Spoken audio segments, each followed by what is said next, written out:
For 2.24, in order to derive the steady one-dimensional heat conduction equation, first we need to write down the energy balance, and then we need to write down the equation for each term and plug into the term, and then we will get a very huge term of the equation, and then we take the limit, and then we can simplify the equation and get the final result. For 2.66, in order to get the expression of the temperature,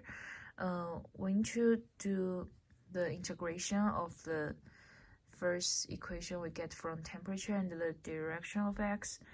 and we use the boundary condition at x equals 0, and then we can get C1 and C2 and plug into the equation, then we will get the expression. For the net heat flux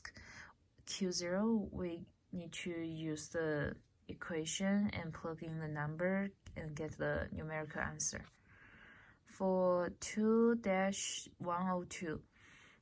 since it's one-dimensional equation, we can use this equation, and also for the convection surface condition, we can get it from the handout 3 in number 3. And we can simplify the term and get the expression for part A, and for part B, we need to get the boundary condition at r equals 0 and integrate once and get the temperature expression. And then for part C, I think I missed some relations between the C2 and T0. I don't know which part, but I get a very weird number and I didn't get this one. For 14-40, this one is easier compared to all three questions above. And for this one, we should get, since we already know the temperature and the pressure, and for the mole vapor fraction, we just use saturated pressure over the ambient pressure. The saturated pressure we can get from the handout for table A9, and then we can get the numerical answer. For part B, we want to know the air mole fraction. We need to use the Henry's law, and also in the book table 14-6,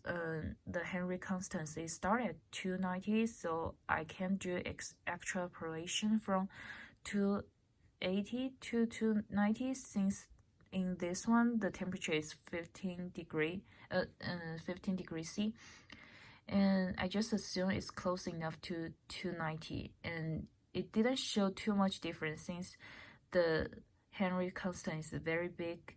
so I don't think it will affect the result very much since the result is very small.